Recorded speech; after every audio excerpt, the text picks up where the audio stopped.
All right, we are live. You want to wait till we have a few more people going? Sure.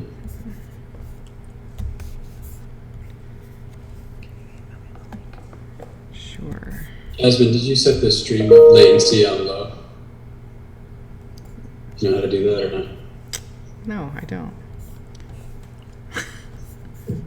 All right, I'll show you for next time. Right. Okay, I can see we are up. Excellent. Yeah. 53 people. Oop, just kidding. Wait another minute or two.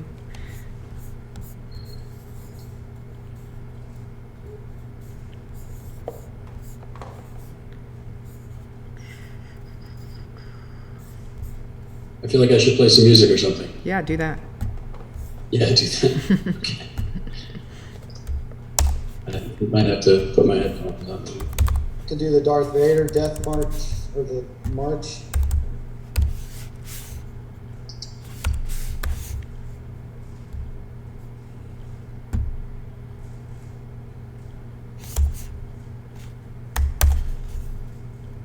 Email sent.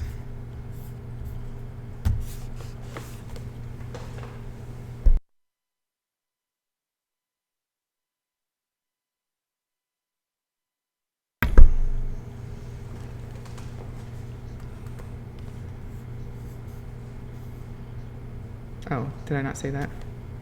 We're on normal latency.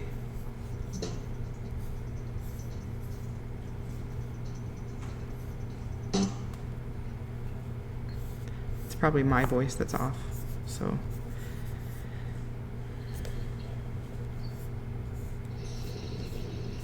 It just catches the chat room up to us if you go to low latency. Low latency would catch them up? Yeah, it makes the chat room closer to real time.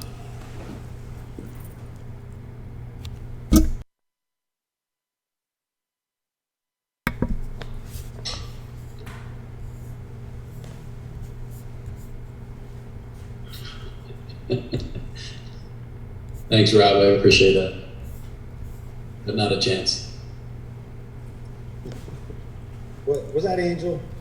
No, I'm not saying there's a lot of Robs. Plausible deniability. Yeah. Yeah, I see that delay too. I don't think you can change it once you're streaming, Jasmine. Just have to be. Yeah, I see that. It's grayed out. Yeah. I'm seeing if we can change some settings here. Hang on. No.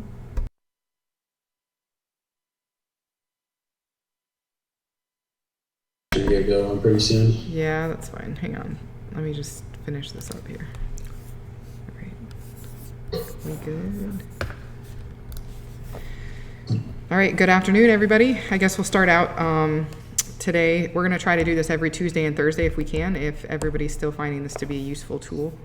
And today we have Doc and Chief Schlatter from Pinellas Park, and feel free to fire your questions as they are giving you guys an update. You can shoot me an email if you want to ask any anonymous questions or anything like that.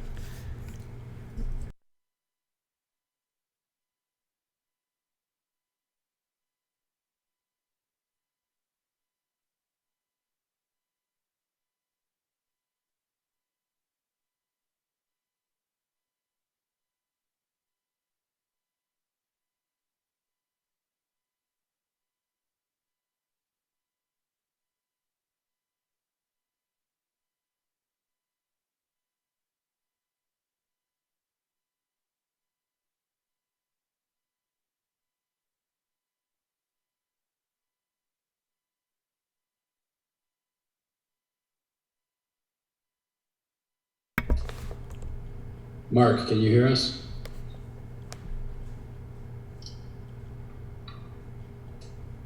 No sound. Yeah, I see that. It's grayed out. There's sound. I'm logged into the YouTube and I have sound. I've got it on my phone. Yeah, there's sound. Okay. Woohoo, sound. All right, excellent.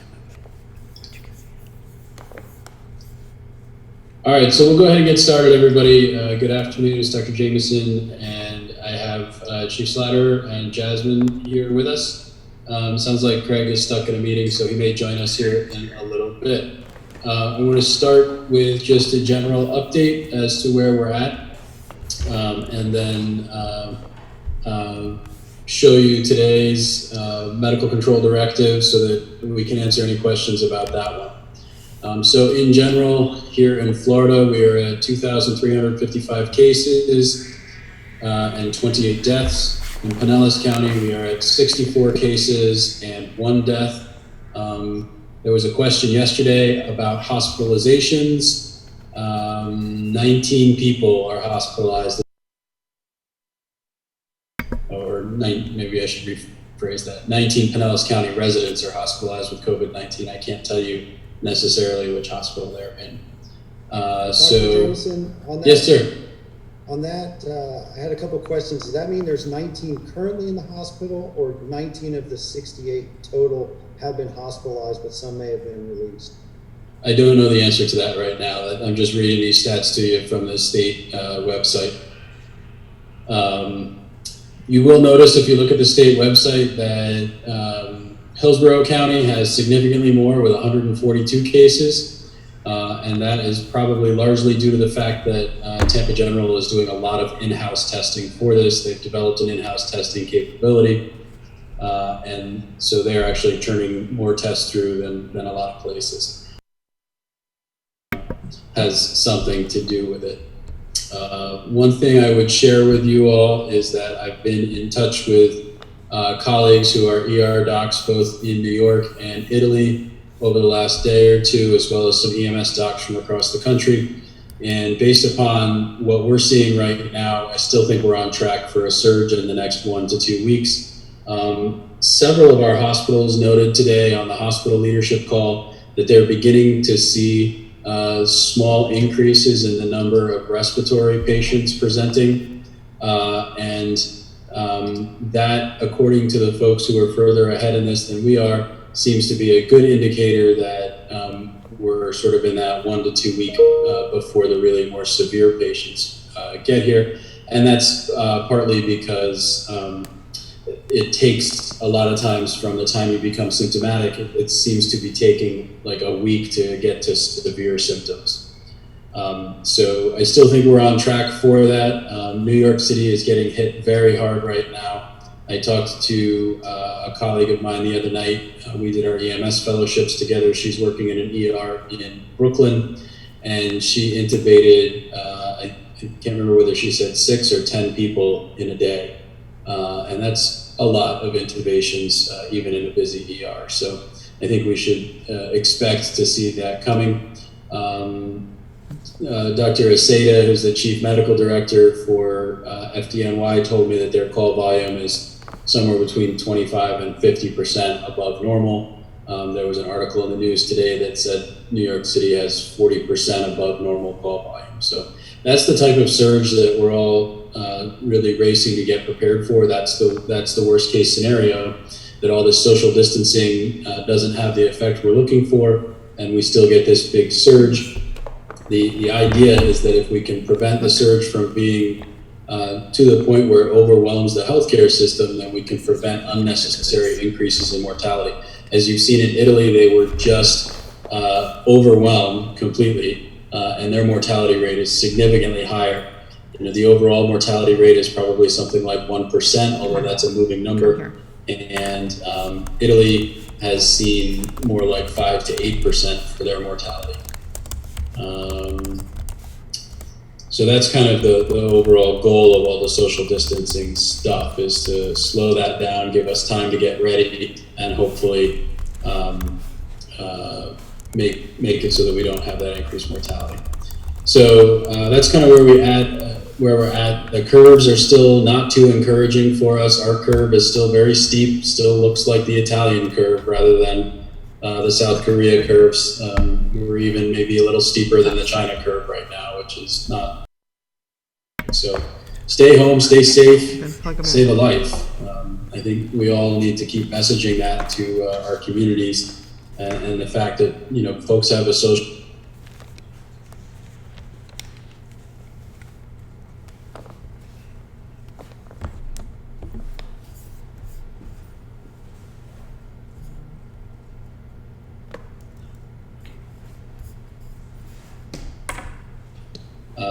They are a lot of them were coming by airplane. Those planes are being met, and people are being asked to self quarantine for 2 weeks.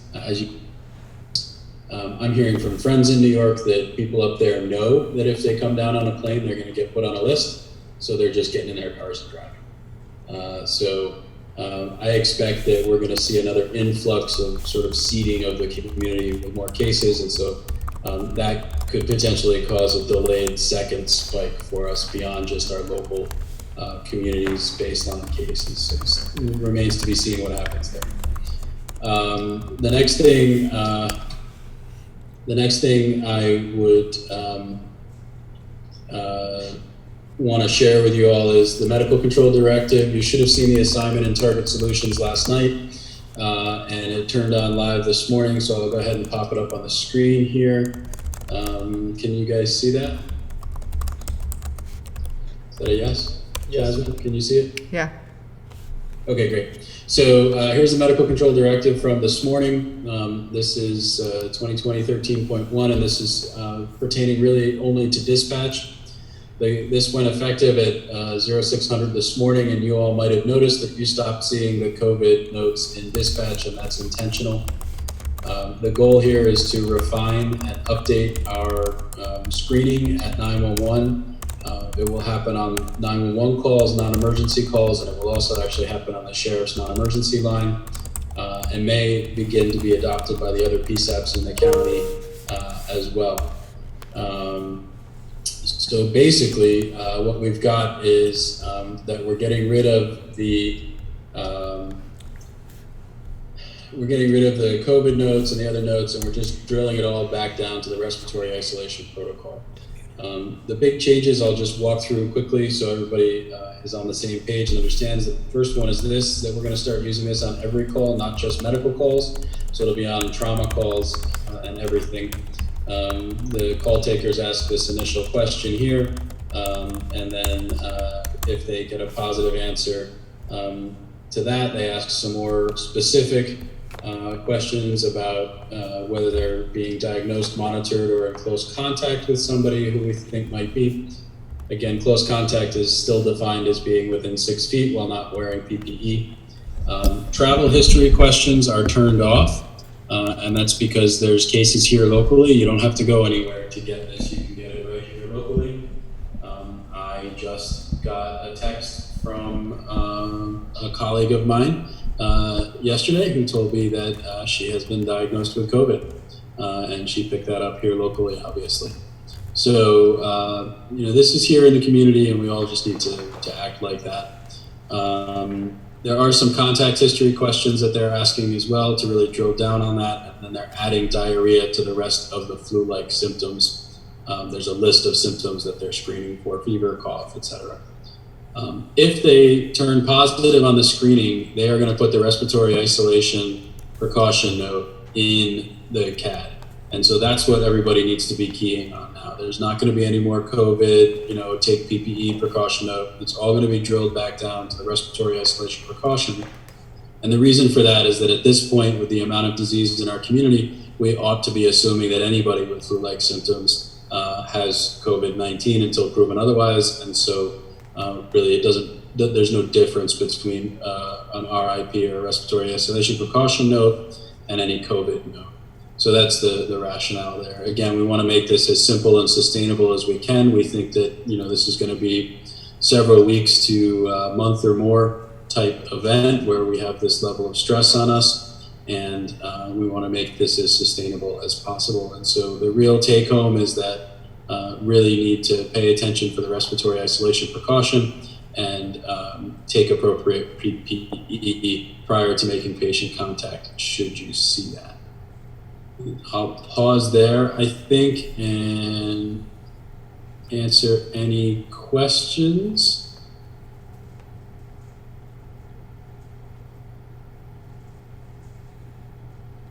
So not seeing any questions yet, but throw questions up in the comments if you have questions about the dispatch change, please.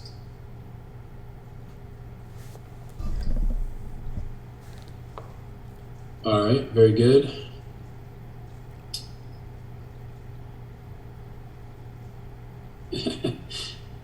we're already into the universal DNR question. So let's come back to those questions in a little bit if we can. But any questions specifically about the dispatch piece or what you're looking for in the speed note? And I see one here.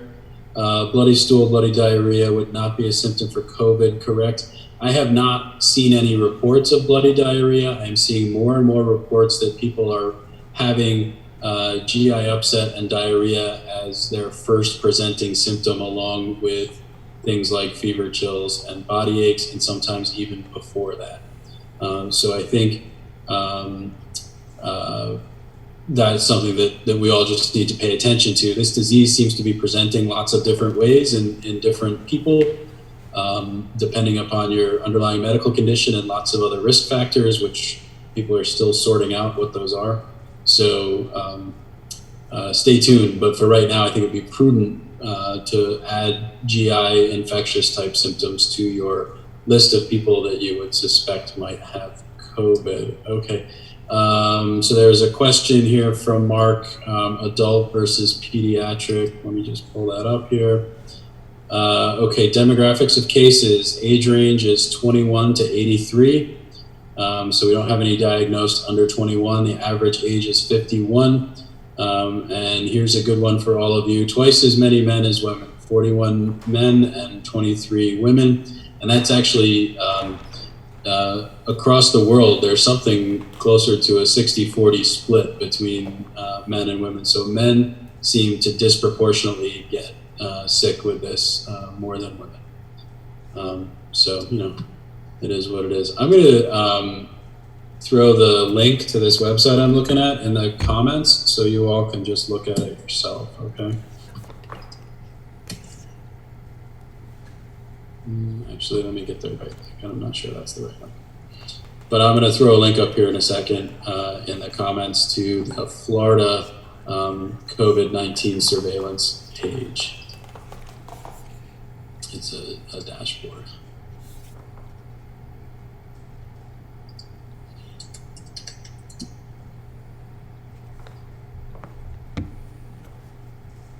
One second, I'll just grab this link for you all, you guys. And here's the link.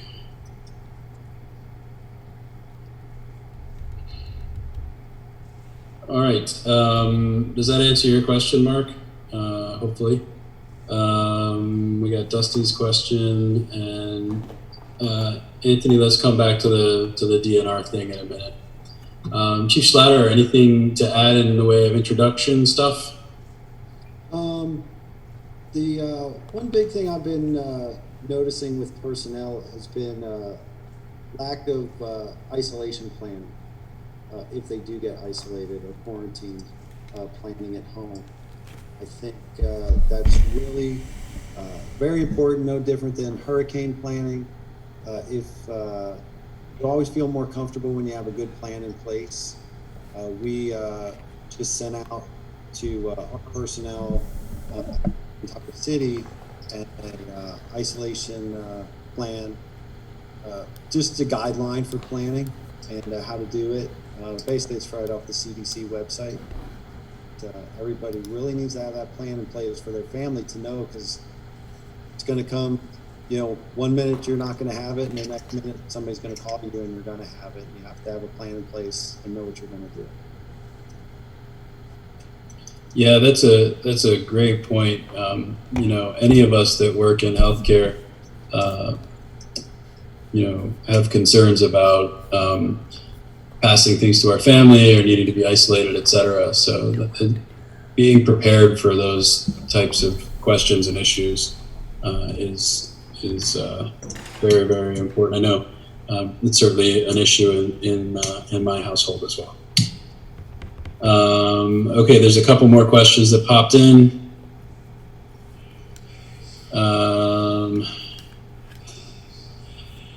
So Oscar says, several firefighters have spouses, significant others that also work in healthcare. Hospitals seem to be singing a different tune. ER nurses have been told it's not airborne, therefore N95s are not being issued. Are there different CDC or DOH guidelines hospitals follow versus first responders? No, I think the guidelines all come from the same place.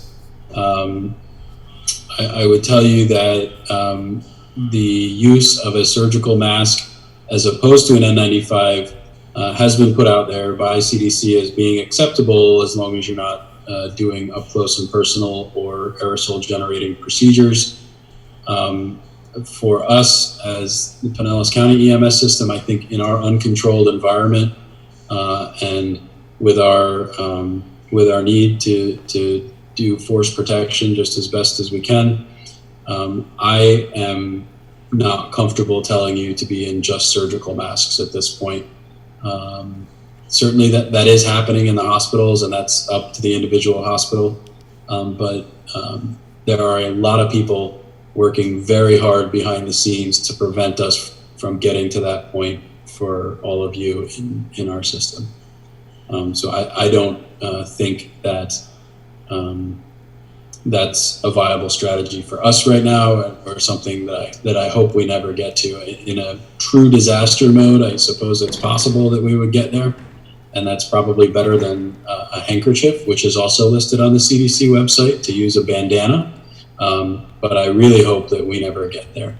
PPE is going to be a continuing issue for us as we go through this. I think it'll loosen up and get a little better soon, and I really hope that we have a solution to make all of us feel very, very comfortable with our level of PPE here in the very near future. But there's people are working really hard to get us to something that will make us just as protected as possible. Okay. What's the word on expedited testing results for healthcare providers? It seems this is non-existent.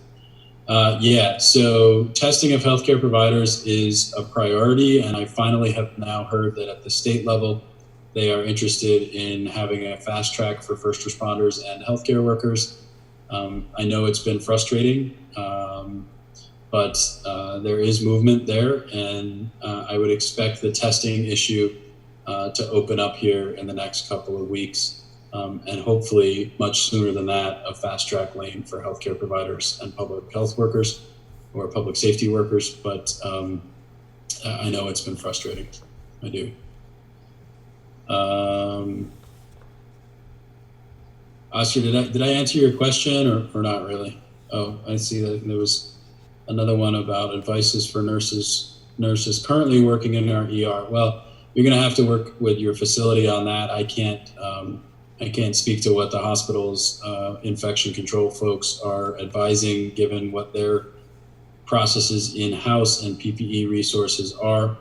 But I know that when I'm working in the ER, I want to have at the very least a surgical mask on, and ideally an N95, particularly for any aerosol generating procedures like an intubation.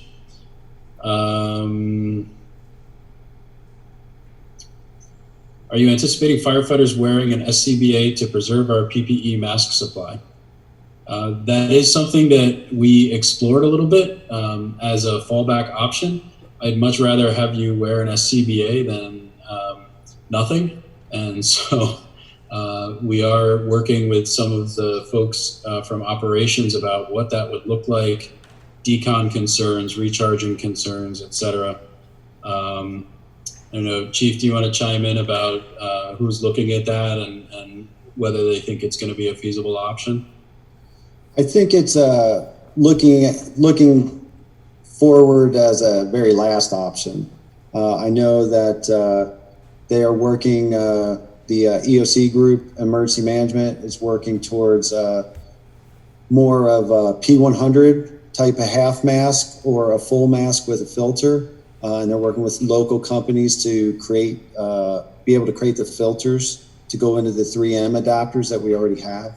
I think, which is probably a much more viable and reasonable option than SCBA all the time is going to be difficult, but it will be a last resort. We'd much rather have you in an SCBA than send you in with nothing. Yeah, and I didn't want to get too far into the details of what those potential other mask options and filter options are until we're a little bit further down vetting them. But the idea is that we would have you guys a solution that's N95 or better at all times. We would eventually, as this grows in our community, we would probably tell you to wear that all the time that you're doing patient care or running calls. But again, we're still working out. We've got to make sure that we can have a sustainable solution that'll take us all the way through this to keep you all safe. And as Chief alluded to, there's a lot of people working hard to get us there, and I hope to soon have an answer that we can all be really comfortable with for the duration of this event. I will tell you right now, we are in better position than the vast majority of hospitals or other agencies that are dealing with this. And so I could not be happier with the work that all the logistics folks are doing to keep us safe right now.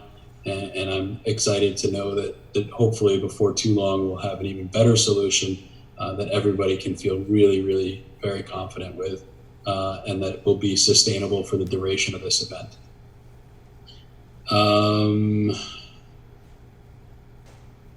Okay, next one was some discussion earlier today about decon. When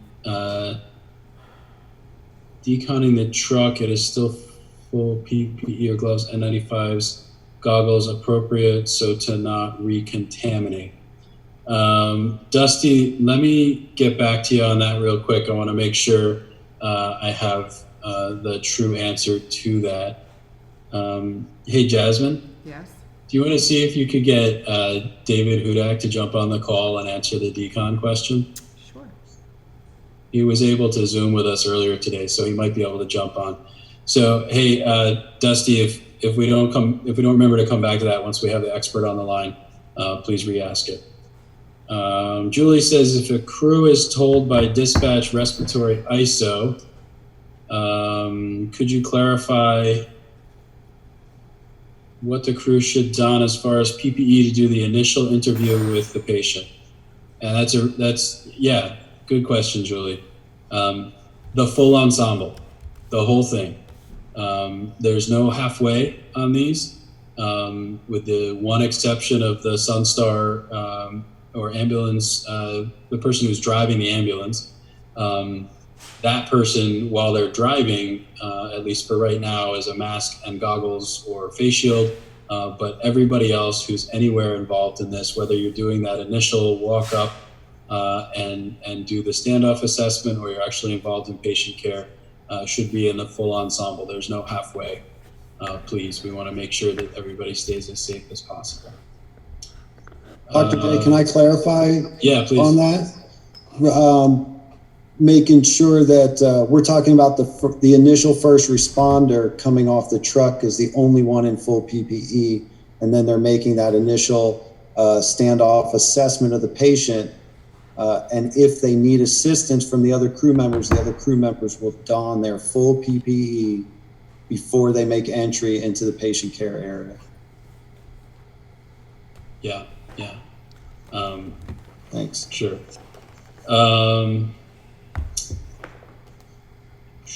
Okay. Jacob says, can you speak to intubation if a person presents a respiratory failure or BVM to the hospital, risk to provider versus benefit to patient, and a decision pathway?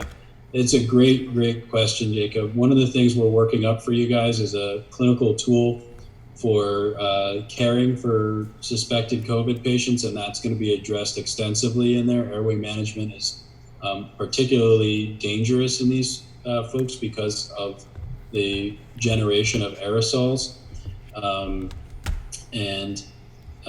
There's a lot that goes into how to do that. What I would say for right now is if you need to be bagging or intubating somebody, you should ensure that everybody's got full PPE. You should consider double gloving. You should minimize the number of people in close proximity while you're doing those procedures. And if you are on the fence about the patient needing an airway, I would say the sooner you move to a definitive airway that's an endotracheal tube, the better, because once you have the tube in and you're bagging them, there's an exhaust filter on the BVM that will capture a lot of those particles. But we will give you clear and complete guidance on airway management here pretty shortly. In the meantime, please, if you think you're dealing with a suspected COVID patient, be very cautious about those things. Minimize the number of people in the immediate area, and I would move quickly to a definitive airway if you're on the fence. Bagging, I think, is probably very aerosol generating, and so if you can minimize the time that you're bagging somebody, that would be great. Extraglottic airways, the jury's a little bit still out on them, but right now, for an alive patient, I would go directly to endotracheal intubation if you think you're going to be able to do it, and if you think the patient needs it, I would say get the tube in and minimize the ongoing aerosolization after that, knowing that the procedure itself is going to generate some aerosol, so take as much precaution as you can. Here's one. I hear that we aren't allowed to wear masks at hospitals due to public perceptions. How should we protect ourselves? Blah, blah, blah.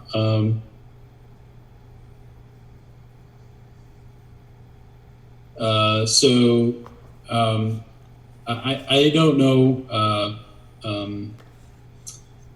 Let's see, how should we answer that one?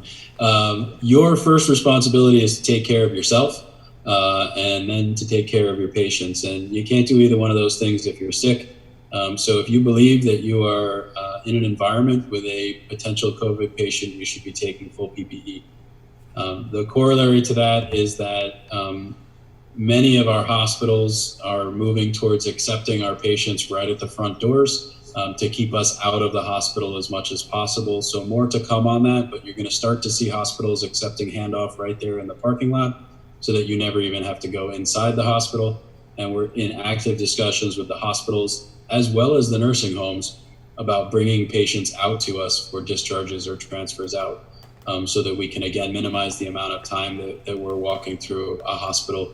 I think you can probably understand their optics. If you're walking through a non-isolation hallway in full PPE, to them that's sort of a little bit strange for people to see. Not that that's maybe not the right answer, but you can understand why they would potentially have a concern about that, I think. But when it comes right down to it, you've got to protect yourself. You got to do the right thing. Our standard is our standard. We'll work with the hospital to iron out those processes. Okay, so there was a text-in question, and I think it's worth going back to real quick. And this says, please make sure that it is very clear about who is dressed in full PPE, i.e. an engine crew of 3 only has 1 person fully dressed who's with the patient, the others are stage greater than 6 feet away, may only be in N95 goggles and gloves. I would say to that person that those other folks who are greater than 6 feet away at this point do not necessarily have to be in N95 goggles or gloves. If they chose to, then I would say, and you didn't get anywhere closer than 6 feet, then you probably want to reuse those instead of toasting them since you didn't come anywhere close to the patient. But right now, we really want just the single person fully dressed out, making patient contact with everybody else in a standoff, and not using PPE for that. And if you're going to be in PPE, you should probably be in full PPE. More to come on that. I suppose if you had to make entry into the area to stay within 6 feet of your person, maybe you could consider that. But for right now, the idea is that only the single person is fully suiting up, and then everybody else can maintain the standoff. They'll have their PPE ready, but we're doing that in order to preserve the PPE and to minimize exposures. So I hope that answers your question to the person that texted that in. Any other comments on that, Chief? No, I don't think so. It's a really delicate balance between protecting ourselves and protecting the amount of PPE that we have. I see a question coming up next, the amount of PPE we have. I understand people's hesitancy and things like that, but really it needs to be that one single person putting on their PPE The other people should be at an area where they don't have to wear any mask at that time until we're ready to assist in patient care, and then they should be getting into their full PPE. And if they have the mask on and they're away from the patient care, then I agree with you on the whole on reusing that mask. It's not contaminated at that time. Yeah, so the follow-up question from Theo is, if we are able to be wearing N95 or greater, do we have a large enough supply of N95 in the county, or should we reuse N95 masks? So I would say, because some people have done amazing work, we have enough right now. And so we are not asking you to reuse N95s right now. Now, the small exception to that is if you had it on, but you weren't actually in patient contact with anybody who you suspect might be a COVID patient, then you could probably reuse that because it didn't have an exposure. As long as it's not soiled or damaged, then you still have a good seal. Just like you would reuse a mask after you got fit tested in it, you would toast it, you would hold on to that for the next time you need a mask. The answer right now is we're not asking you to reuse N95s.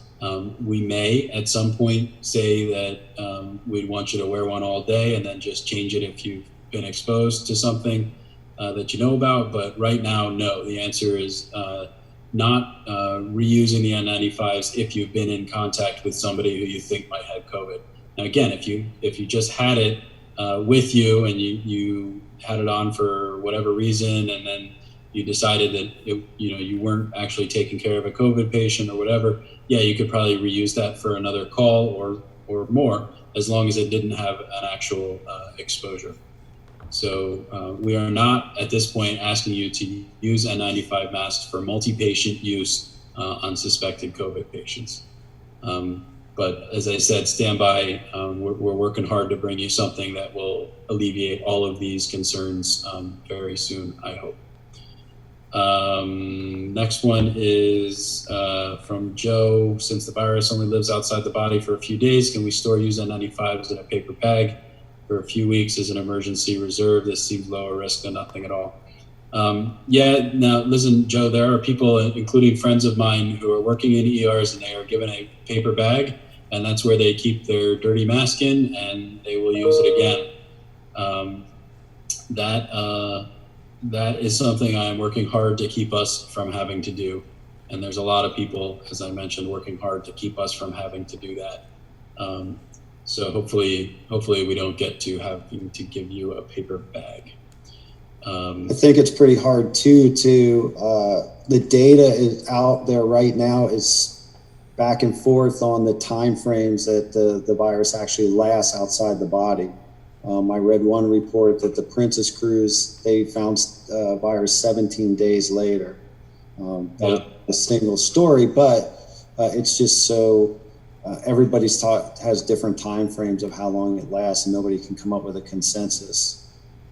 Yeah, and we've explored very extensively whether we could decon an N95 mask and put it back into service, and we're not convinced that we have a good solution for that right now. So we are trying very hard to keep us from getting there. But this is happening, no doubt. This is happening. So that was from a friend of mine in an ER up in another state.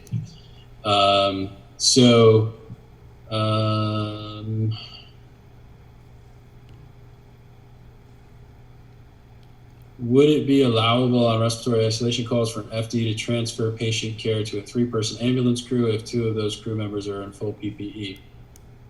Chief, do you want to address that one? Sure. So the goal is for only 2 people to get dressed out on a call that doesn't require 3 people to work on the call.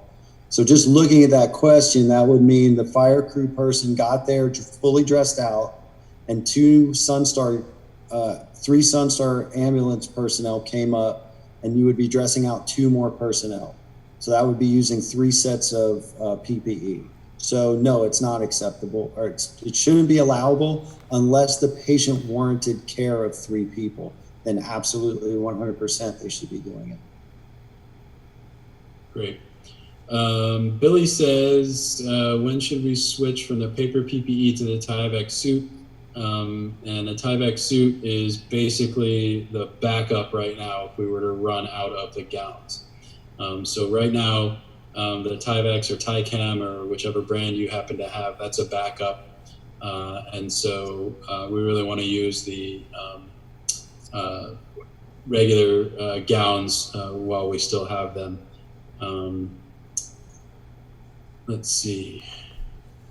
Pine Ellis Medic says, any thoughts on getting viral filters for ET tubes, CPAP, and King Airways? MCRIT did a great podcast regarding using these techniques for COVID Airways. Yeah, they did do a good podcast. They've done a couple of really good podcasts about managing airways and ICU management of COVID patients. So awesome that you were listening to that.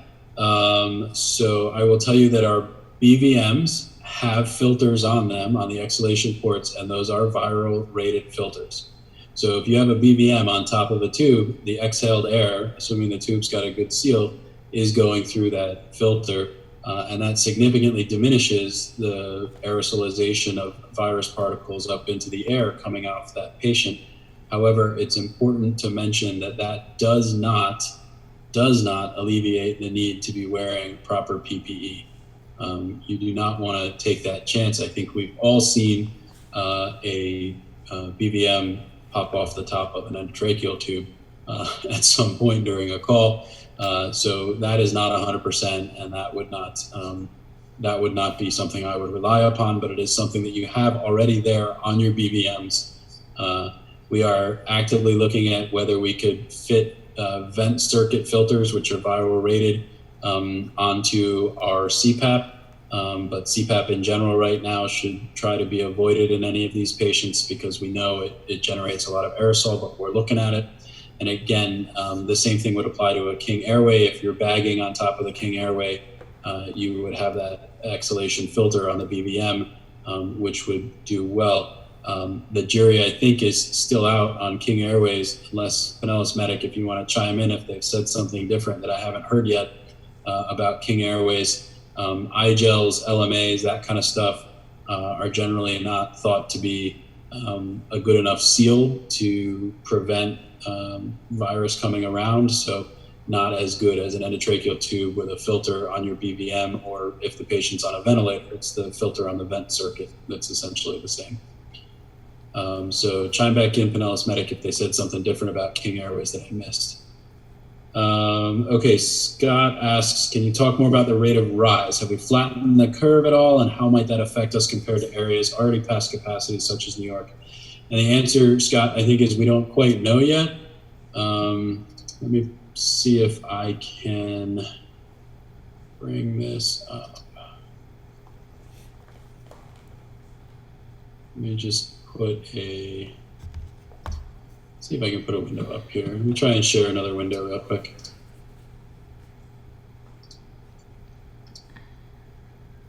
All right, can you guys see my screen with this graph on it? Jasmine, can you guys see that? Yes, I can see it. Yeah. Perfect. Okay, so here, the thin red line here is the China curve. The thick red line is the US curve. So we've already kind of crossed over the top of the US curve. And we have this couple of areas of inflection here, probably related to some testing issues. And I would say we haven't had nearly the level of testing that they probably had in China. So how accurate this curve is still a little bit unknown.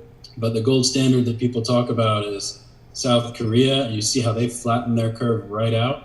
That was with really aggressive testing and isolation. Or even better, here's Japan on the bottom, who from the get-go was amazing with this. Another frame of reference that you're seeing on TV would be, say, Italy. And Italy, you can see their curve hasn't really flattened out yet either. It's a little bit shallower than our curve. Again, they weren't testing all that much, but their curve is almost a little bit more linear. actually a lower overall growth rate than us. So I guess the answer is we don't have any evidence that we've flattened it yet. I hope that we may get some evidence soon on that, but the deal is that all the social isolating or the social distancing and isolation stuff takes at least 2 weeks to show up, because by the time you put the incubation period of the virus from when you were exposed till you become symptomatic to when you get tested and get reported as a positive is going to be 7 to 10 days minimum. And by the time you get your test result, maybe it's 14 days. So any intervention like that from a public health standpoint with social distancing or isolation, you've got to wait at least 2 weeks to know whether it had effect. And I'll even say that the testing numbers are probably not going to end up being our most accurate way of knowing when we're on the downslope or when we're over the peak. Most likely, the most accurate way that we will know that will be based upon ICU daily admission rate, in terms of how many sick people are showing up at our hospitals on a daily basis. And so I expect that we'll start to see a spike in that in the next week or two. And then when that number settles into a no longer rising more and more every day showing up that are in respiratory failure, then maybe we'll have some idea that we're starting to get on the flatter portion.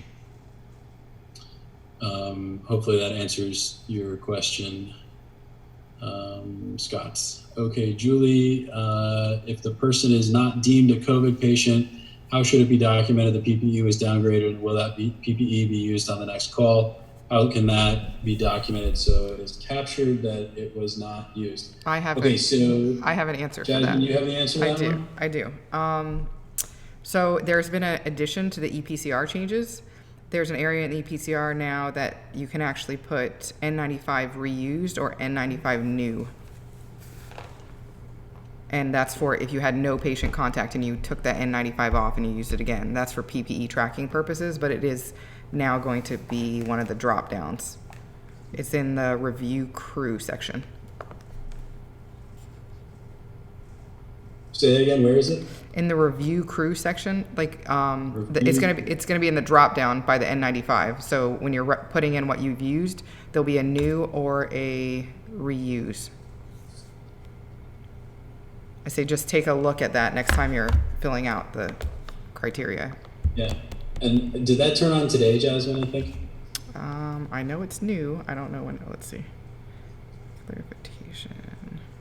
I think the last email I saw on showed Tuesday. it was turned on. No, wait. Let's see. On Tuesday, it didn't. It is new. I'm not sure when it turned on. It might have been today. I think it went live today or in the next time your machine gets rebooted. Okay, so hopefully that answers your question, Julie. 3 p.m. today. Say again? 3 p.m. today. 3 p.m. today it turned on. There you go. How's that for real time? 1.5 hours ago. And yes, Julie, that's the whole point, that it would be captured into Steve's report. Dusty, how effective is the hydrogen peroxide spray on this virus if it is so resilient? Oh, great question. All right, hydrogen peroxide is probably the best thing to be cleaning this virus with. Even some of your household bleaches and stuff aren't as effective as the hydrogen peroxide. Hydrogen peroxide is a great disinfectant. There's a caveat on that though, and the caveat is wet time, which is a thing that we are all learning about now. And I think some of us have heard about it before. But the idea is you can't just spray it and then wipe it off, or wipe it a little bit so it gets damp and then wipe it off with a paper towel or something. You actually have to get the surface wet and then have the surface stay wet for a full minute for the chemical to do its job. And then you could dry it off if you needed to. Or if it were bleach, then you would wipe it back down with just a normal wet cloth. And so I would be very confident in hydrogen peroxide killing this so long as it is used properly. What are the percentages that someone could have a false positive? Okay, so that's a pretty complicated question. Chief. I think based upon what we know right now, the chances are fairly low that you would have a false positive. There's a slightly higher chance that you would have a false negative, but that goes to the sensitivity and specificity of the tests, and each test has a slightly different number.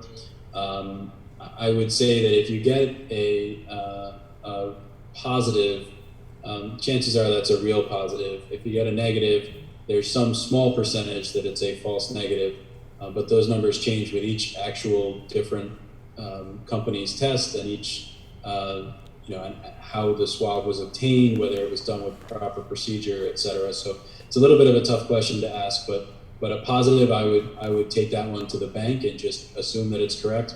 A negative, I would say most of the time it's going to be correct, but I cannot tell you that it's 100% of the time. So sorry, I know that's probably a little disconcerting, but that's the nature of the way these tests work.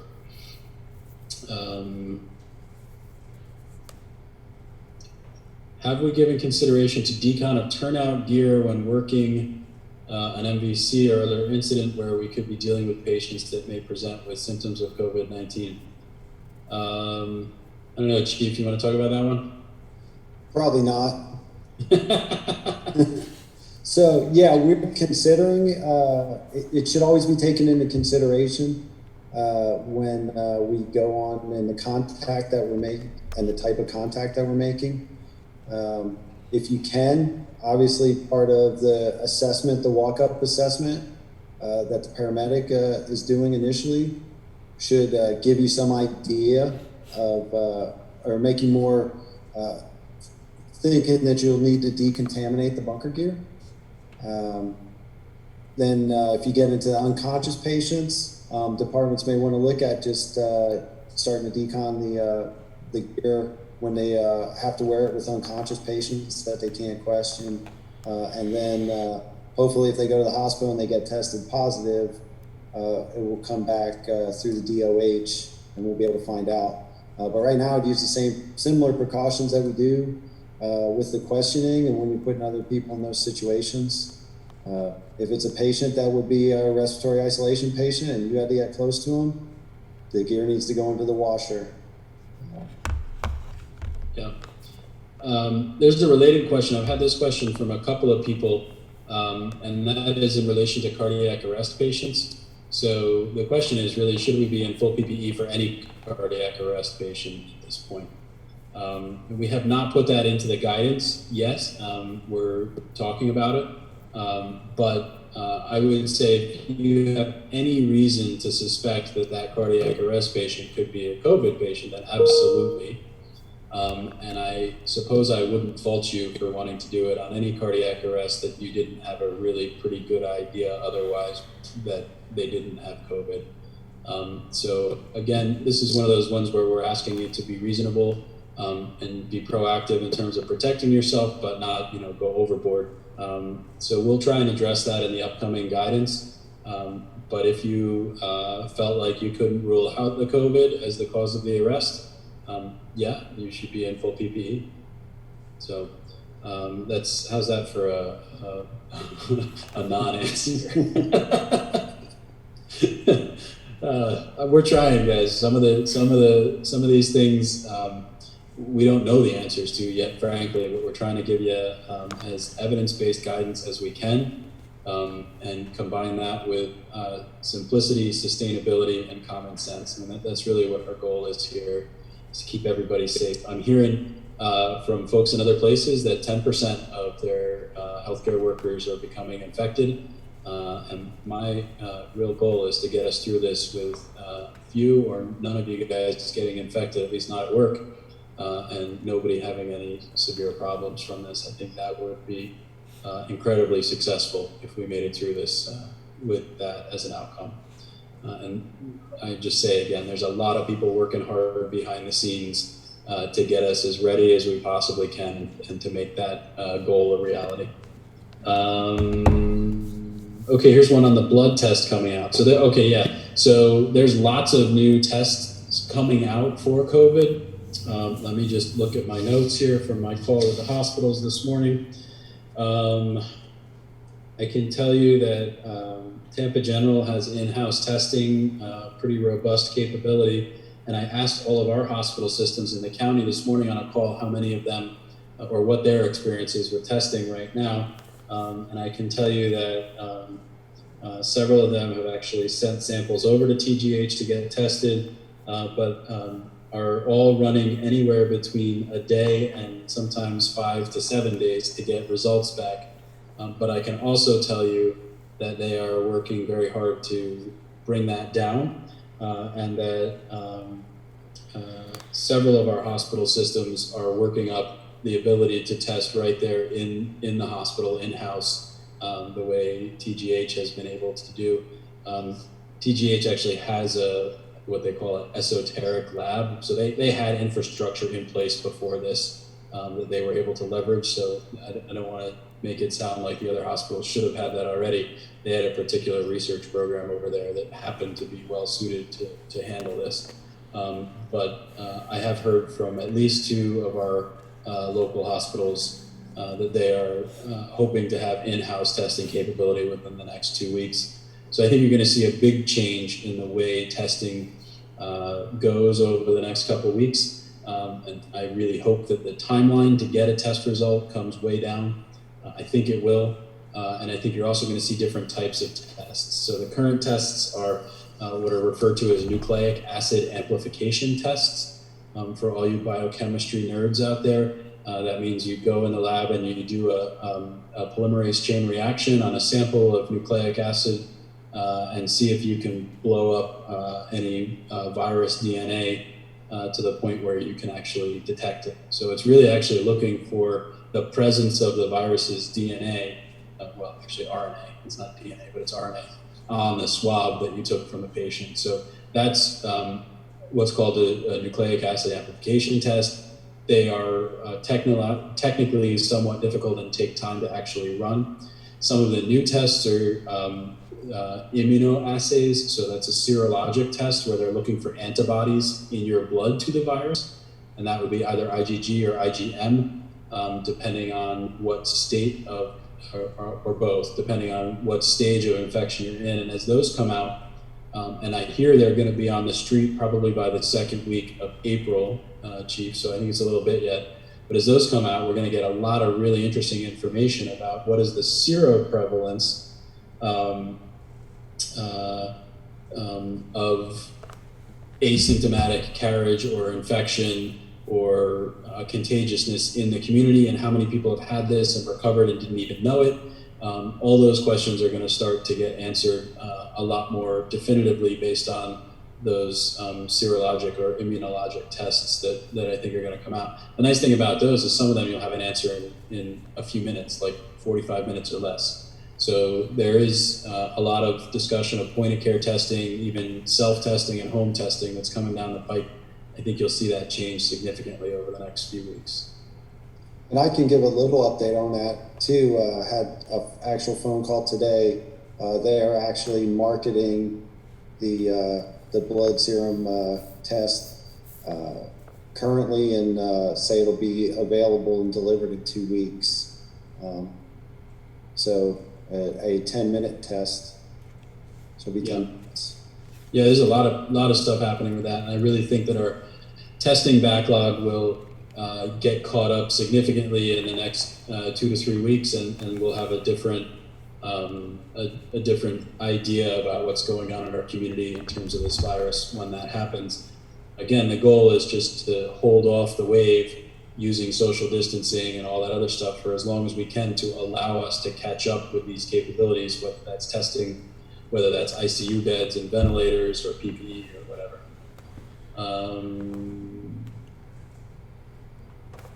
Okay, Pinellas Medic saying about that great podcast that King Airways were a last resort. They said ET was the preferred method in any setting to create a seal. Yeah, I agree.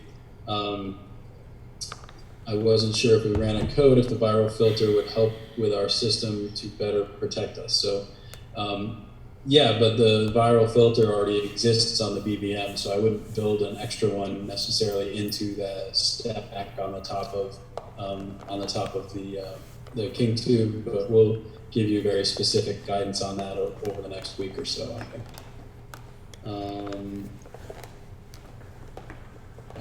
Chief said they have biohazard sanitization solutions for turnout gear. You need to move to your backup gear as your main gear is being cleaned. There you go.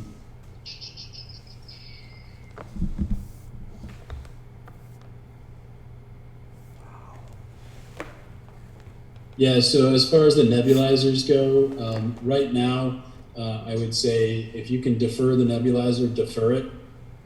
There is some idea that if you put a CPAP mask on them with a filter in front of the nebulizer that you could contain most everything, assuming you had a good seal with the CPAP, which sometimes it's not the easiest thing to get a good seal with those CPAPs. So I would say consider deferring the neb if at all possible right now.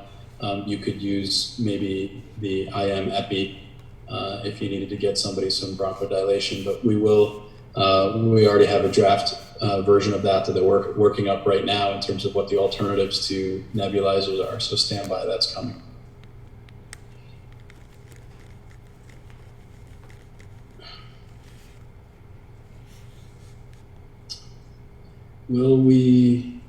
We will get viral load studies after those blood tests come out to link prognosis and guided care. Potentially, I'm not sure though if we'll initially be able to use a viral load to prognosticate, because in the general course of the infection, the viral load is going to go up and down naturally as your body fights it. So we would have to do some work to figure out if the viral loads were actually linked to prognosis during the course of the illness. All right, so I think now is a good time to talk about whether we should be working cardiac arrest patients right now. Or if the question from the beginning, I think, was should we consider not working cardiac arrests? It's actually interesting, the webinar I was on right before we came on here was about crisis standards of care and what is appropriate to do under various states of emergency. I don't think we could justifiably not work any cardiac arrest right now because our system is not overwhelmed. We have appropriate PPE. Our hospitals are not overwhelmed. In fact, all of our hospitals are telling us right now they're 25% below normal volume. So not right now. I don't think we're at a point where we need to alter the standard of care yet, but we are very, very quickly preparing the alternative standards of care that we might need as this surge hits. And that will be a decision based upon what our resources look like, how overwhelmed we are, whether we're able to keep you safe while you work those codes, how many people we decide we are willing to expose to one of those codes.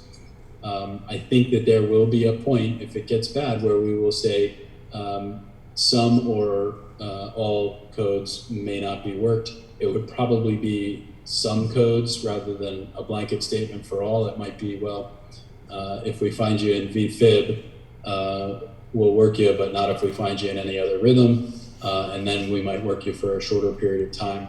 Again, stuff that's actively being worked on. So if you have thoughts or references or things that you're reading about that you want to share to go into the mix on that, please don't hesitate to send them, because we're trying to do a very diligent process to get those to be consistent and frankly defensible, so that we all know that we're doing the right thing ethically as well as legally. But I think ethically is probably the more important question right now, since we have some legal protection from the declaration of emergency and all that kind of stuff. And I don't think you're a horrible person at all for asking that question. That's a very legitimate question that a lot of people are talking about right now. You've probably seen it in the news being talked about. Some hospitals with their ethics committee are actually considering a blanket DNR order for all COVID-19 patients. And so, interesting, unusual things like that are definitely under discussion and on the table. Okay. When the test gets easier and quicker, will the not being able to test first responders regardless of symptoms change? Potentially, but again, the current test, the nucleic amplification test, that's the nasal swab one that we're doing right now, doesn't really mean much if you're asymptomatic, because if you're asymptomatic, most likely you're not shedding virus, so we wouldn't find it anyway. You could have the infection, be early in your course, and therefore asymptomatic, and we would get a negative test because you don't have enough virus for us to detect on the test yet. If we had serologic or immunologic tests, we would probably be able to get better information from asymptomatic people. But for right now, the value of a test on an asymptomatic person really doesn't help us much with decision making related to your risk or the risk you might pose to other people, either at home or at work. It doesn't really get us very much right now to do an asymptomatic nasal swab. So maybe with the other types of tests, but not necessarily with the nasal swab, even if it's easier to get them. Julie, let me know if that answers your question or not. Has the state established a crisis standard of care? Will this filter down to EMS? So I believe the state is working on it, but we're working on it as well. What we plan to give you is a clinical tool that lays it out from essentially category yellow or condition yellow to condition red to condition black potentially in terms of what would be appropriate interventions to do or to not do. So that's what's in development right now, and we hope to have that to you next week so that we're all clear on it before we hit that peak ideally.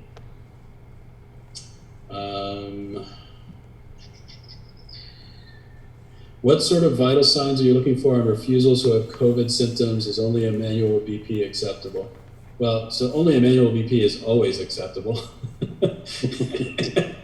And automatic BP should be sometimes acceptable, but not always. So how's that for an answer?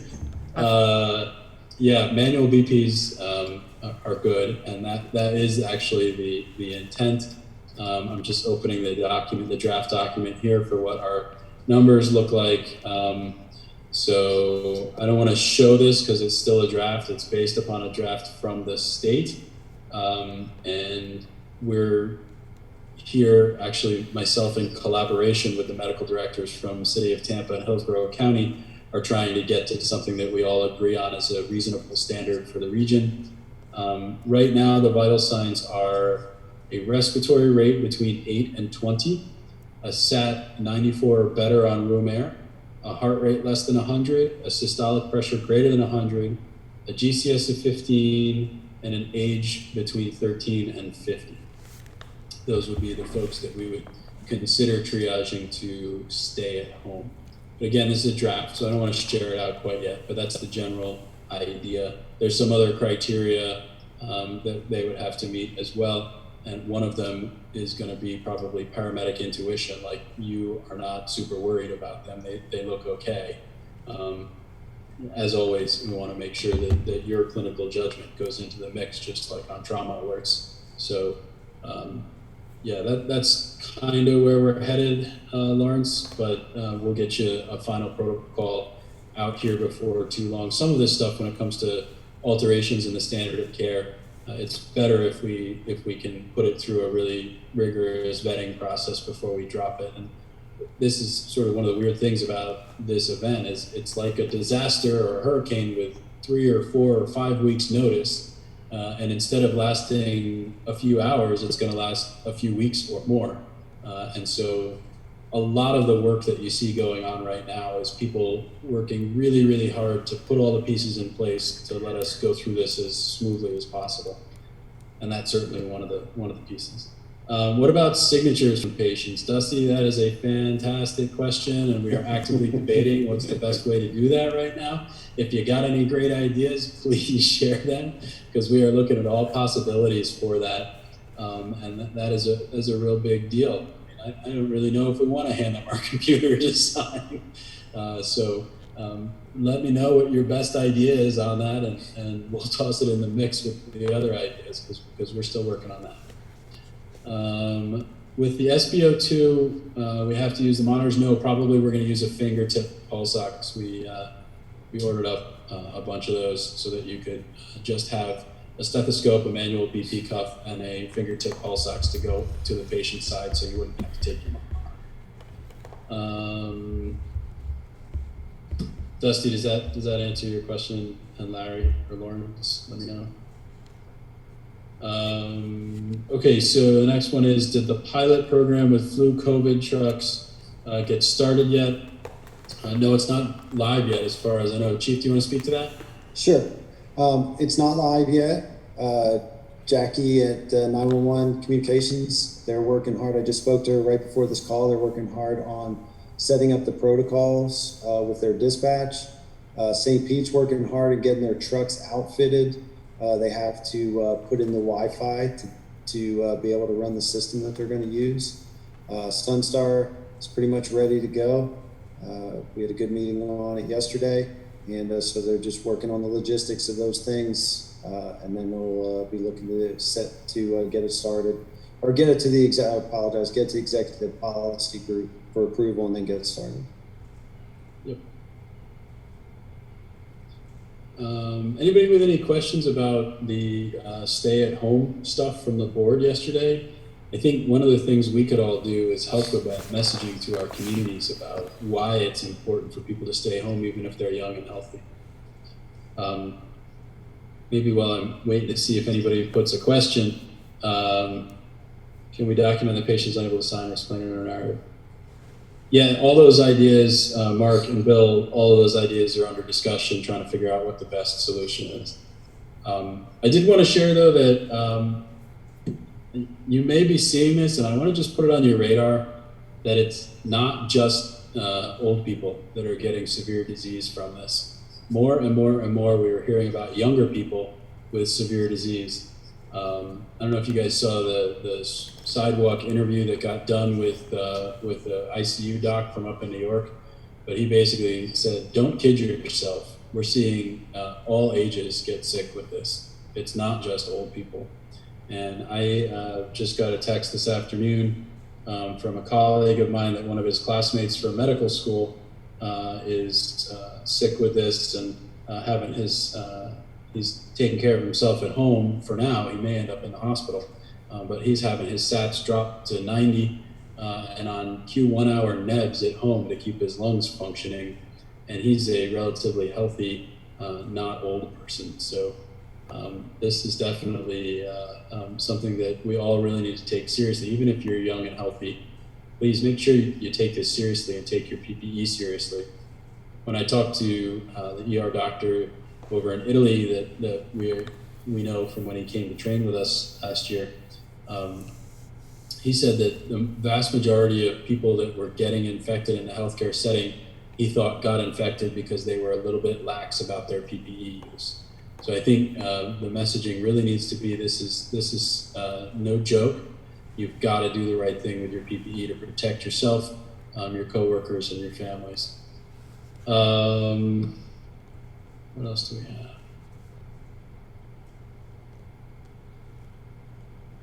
So again, with the question of why is it necessary to have the FD medics ride in, prolonging and increasing chance of exposure? This is not just me, but from several in the county. The thought is that decon efforts can be done prior to getting back into the assigned unit. Chip, try and explain to me a little bit better what you mean about the decon before getting into the assigned unit. And Chief, maybe you want to answer again why the plan is to have the FD medics riding in. Sure. For right now. The decision was made. Most of the time, fire unit is there first. So so the first paramedic responding will get dressed out in their full PPE and make the initial assessment.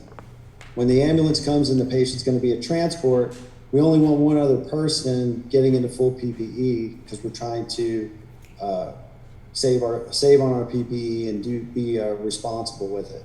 So that would be the Sunstar paramedic.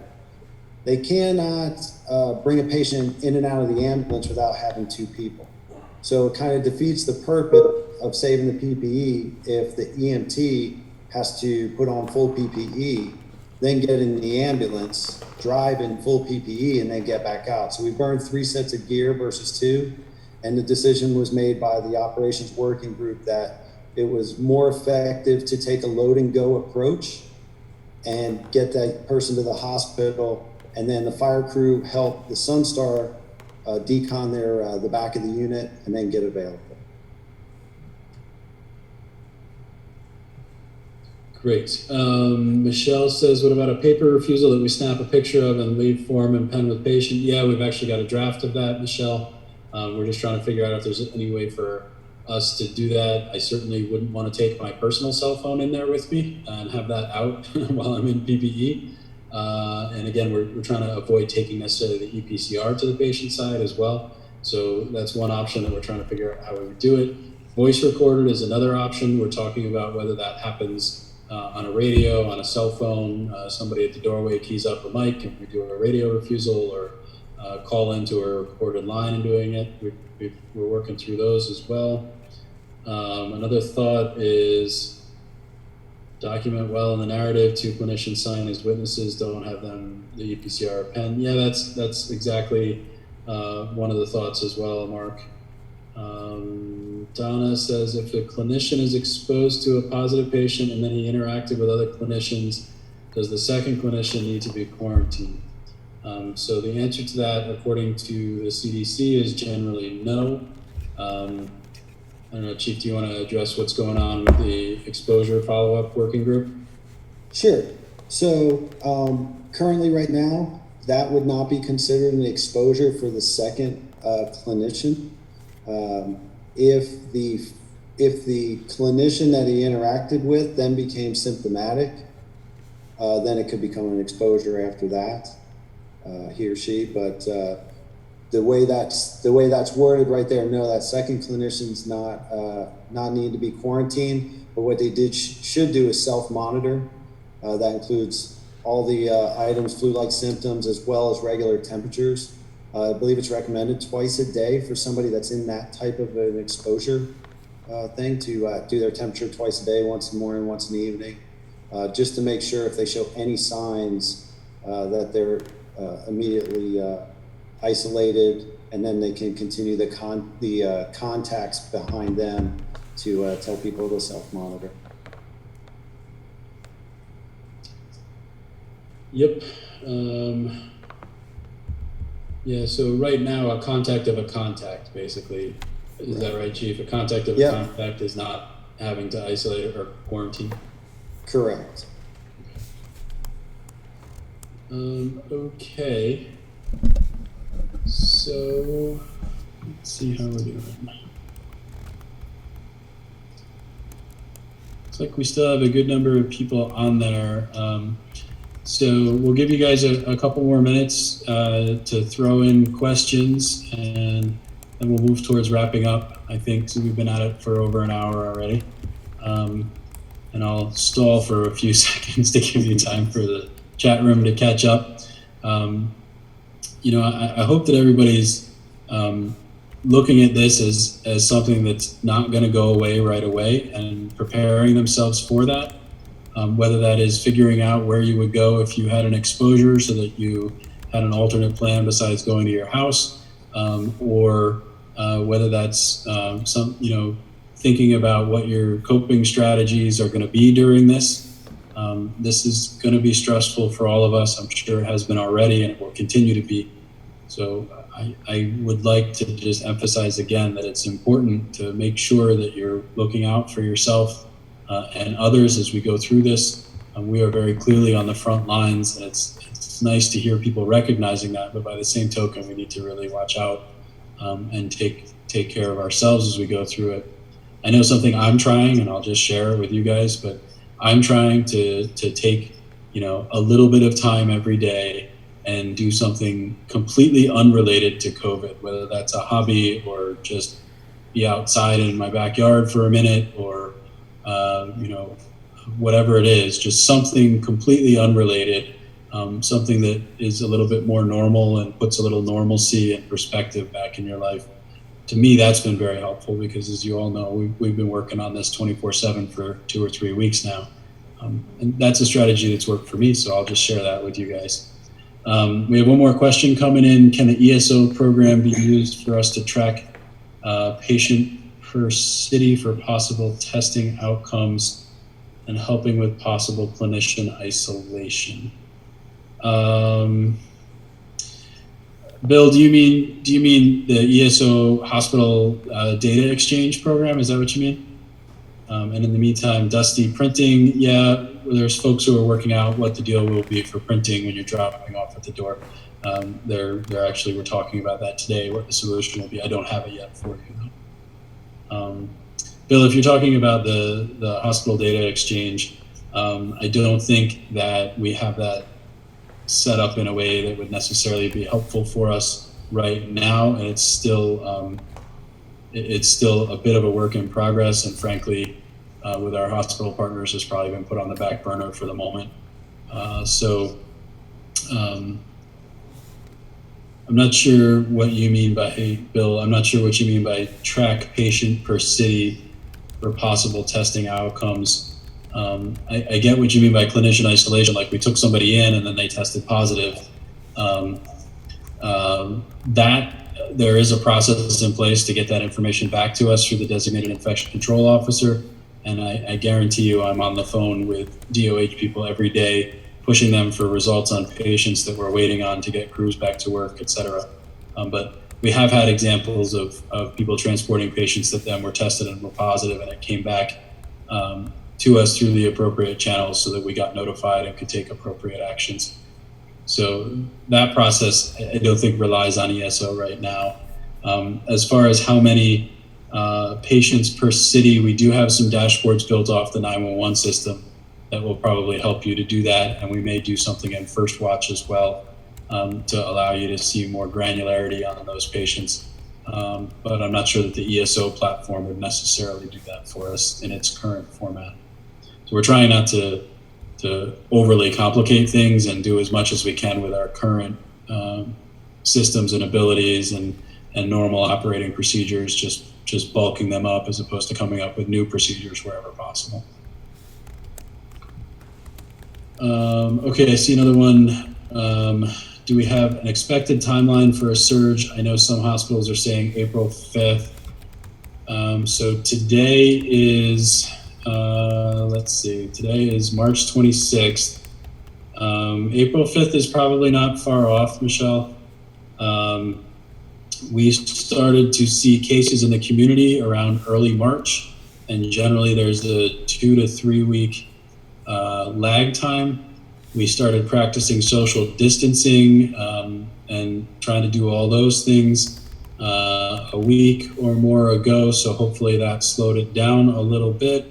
The hospitals told me today that they're all beginning to see a surge in respiratory type complaints. It's a small surge, but it's still a surge.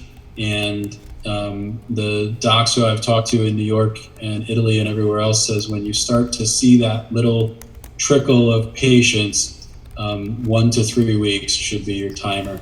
So the hope is that our social distancing stuff had some effect, and so that would push us closer to the 3 weeks. So I think that end of next week is probably not far off on a timeline for our surge.